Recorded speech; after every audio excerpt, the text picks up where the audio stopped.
Μία φορά και κάποτε σε ένα πανέμορφο χωριουδάκι στους πρόποδες ενός βουνού ζούσε η ευαίσθητη Μαργαρίτα. Από άκρη σ' άκρη του χωριού κυλούσε ένα βελούδινο ριάκι μέσα σε ένα μαγικό δασάκι. Εκεί λοιπόν στο ριάκι περνούσε η Μαργαρίτα μας πολλές στιγμές της ημέρας, κουλουριασμένη γύρω από το κορμί της, άκουγε προσεκτικά το ριάκι που κυλούσε ανάμεσα στις πέτρες και στις φιλοσιές. Μα πόσο το απολάμβανε αυτό, να τρέχει το νεράκι και να μην σταματάει, τίποτα να μην το εμποδίζει, ενώ σιγομουρμούριζε η Μαργαρίτα μία μελωδία μαγική που συνόδευε το νεράκι στο ταξίδι του.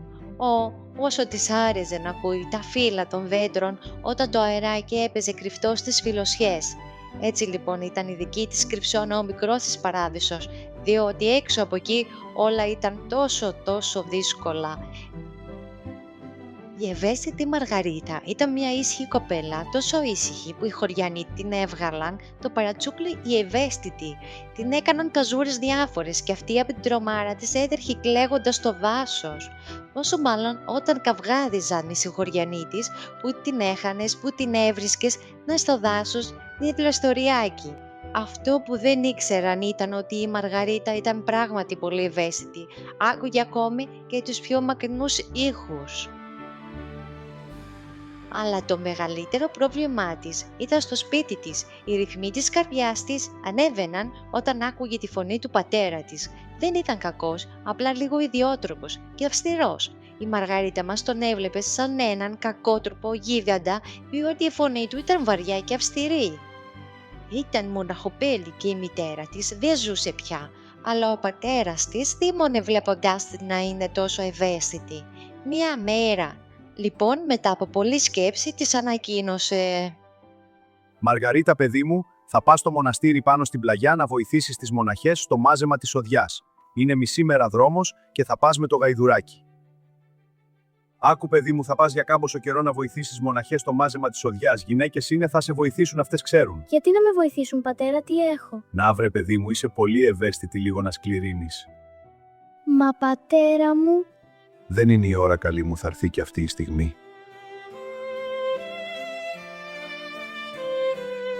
«Μαργαρίτα, πρέπει να πας μόνη σου τώρα, να είσαι προσεκτική». Ναι, μπαμπά, θα προσέχω. «Αντίο, Μαργαρίτα, σ' αγαπώ». Αντίο, μπαμπά. «Καλή τύχη». Και για πρώτη φορά αποχωρίστηκε το χωριό της. Φοβισμένη και τρομαγμένη ανέβηκε στο γαϊδουράκι και σιγά σιγά κίνησε για το μοναστήρι. Ο δρόμος μακρύς και ανηφορικός γύρω της σιγοτραγουδούσαν τα τζιτζίκια και σφύριζαν τα σπουργίτια. Μια μελωδία έτσι κι αυτή σιγοτραγουδούσε τις νόστες της φύσης και τις πλάσεις ολάκερης. Ήταν ένα όνειρο το ταξίδι της σιγά σιγά και ανέμελα την πήρε ο ύπνος πάνω στο γαϊδουράκι. Αργά αργά και τραγουδιστά βυθίστηκε σε όνειρα και πέλαγα του κόσμου. Πέρασαν οι ώρες και βράδιασε, ώσπου ξύπνησε και με έκπληξη κοιτά και βλέπει η νύχτα να πλημμυρίζει γύρω της και κανένα μοναστήρι στον ορίζοντα, μόνο βλάστησε πυκνή ήχους απόκοσμους και σκοτεινούς. «Α», είπε, «χάθηκα, μα πού είμαι, πολλές ώρες ταξιδεύω και ο πατέρας είναι τόσο μακριά και τι θα κάνω μόνη μου, μες στη μαύρη νύχτα και δεν βλέπω τίποτα, πώς φοβάμαι». Κατέβηκε από το γαϊδουράκι, έψαξε λίγο το χώρο γύρω της, αλλά τίποτα, πολύ σκορδάδι. Σκέφτηκε ότι στα βάθη του βουνού ζουν τα στοιχιά και τα πνεύματα του δάσους, σκεπτόμενοι τις ιστορίες των συγχωριανών της. Τότε σκέφτηκε να δέσει το χέρι της στο σκοιμί και να κάτσει κάτω από το γαϊδουράκι για προστασία και θα δει τι θα κάνει το ξημέρωμα. Δύσκολη νύχτα, λίγο τρομακτική, αλλά είχε το γαϊδουράκι για συντροφιά και παρηγοριά, ώσπου ξημέρωσε και λίγο ξεπρόβαλε το φως ανάμεσα στις φιλοσιές και τότε παρατήρησε η ευαίσθητη Μαργαρίτα που βρισκόταν. Έτσι ήρεμη και σκεπτική, άκουσε ένα μακρινό γνωστό ήχο. Κάποιος κάπου κόβει ξύλα. Ένα αεράκι από ένα βρωμάκι χαϊδεύει το πρόσωπό της και μία μυρωδιά γνωστή ξεπρόβαλε. «Μα είναι φρεσκοκομμένο ξύλο. Καλά κατάλαβα. Κάπου εδώ γύρω υπάρχει κάποιος. Να πάω να τον βρω». Και έτσι ετοιμάζει το γαϊδουράκι της και ακολουθεί το μονοπάτι που της πρόσφερε σαν δώρο το αεράκι.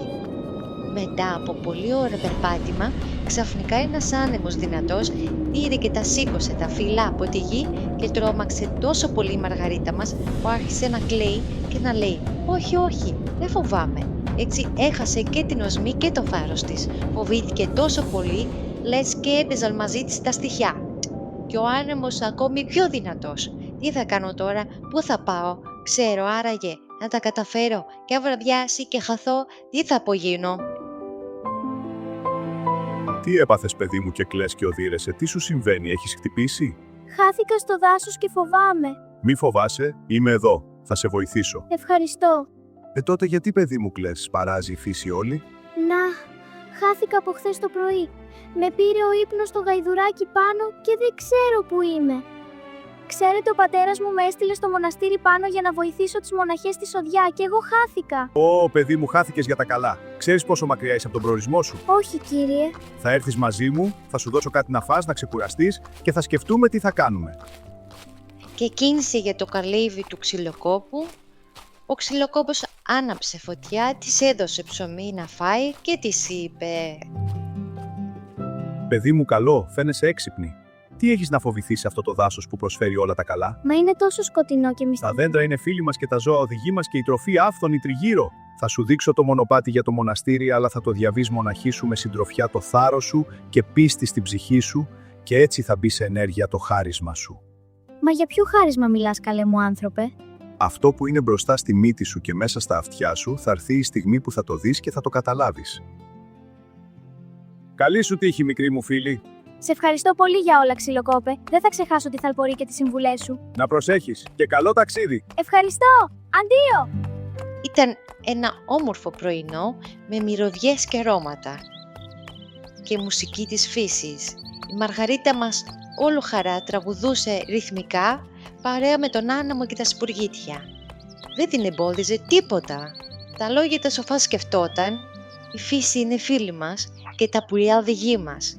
Ήταν συγκεντρωμένη στις μυρωδιές και στα ακούσματα της φύσης και είχε πίστη στην καρδιά της. Μετά από ώρες, η Μαργαρίτα μας συνάντησε δύο μονοπάτια. Με ποιο να ήταν άραγε, τι έπρεπε να κάνει? Συγκεντρώθηκε λοιπόν και άκουσε στο βάθος ψαλμοδίες αγγελικές.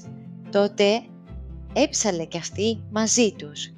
Τεμί οσμή κατέφτασε καμένου ξύλου παρέα με τον αέρα και δεντράκια χόρευαν στο κακοτράχαλο μονοπάτι και έτσι η Μαργαρίτα ξεκίνησε το δρόμο αυτό να πάρει.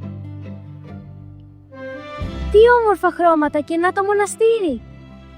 Φτάσαμε! Εκεί είναι οι μοναχές!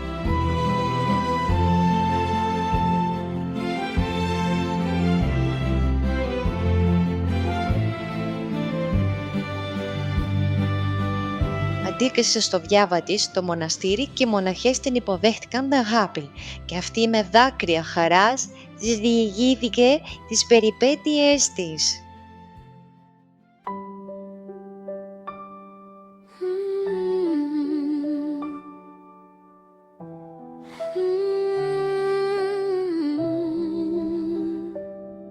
Μια κοπέλα στο χωριό, ήσυχη πολύ, με τα μάτια της ερμητικά κλειστά. Άκουγε το δάσος, άκουγε τη γη κι όσα οι άλλοι νόμιζαν βουβά. Με λέγανε ευαίσθητη και κάνανε αστεία, μα εγώ είχα με τη φύση μια κρυφή φιλία. Πάνω στο γαϊδουράκι ξεκινάω μοναχή, πήρα το μονοπάτι, η περιπέτεια μοναδική. Κι αν χάθηκα στη νύχτα, κι αν ένιωσα μικρή, το χάρισμα μου ξύπνησε και πάμε από την αρχή. Δεν είναι αδυναμία, είναι η δύναμη μου αυτή.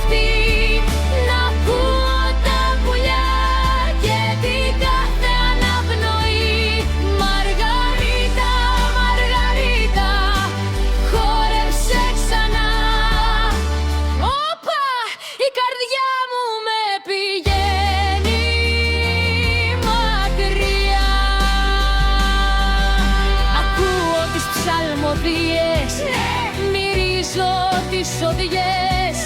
Το μοναστήρι πρόβαλε στις πρώτες χαράδιες.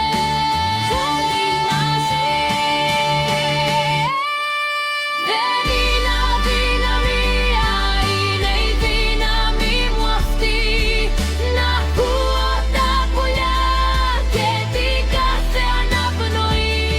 Μαργαρίτα, Μαργαρίτα, χόρεψε ξανά.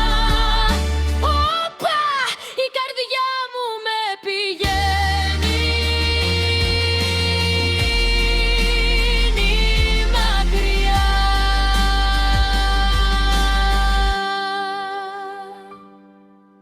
Κι αν με πούνε ευαίσθητη, θα πω ευχαριστώ, γιατί εγώ το θαύμα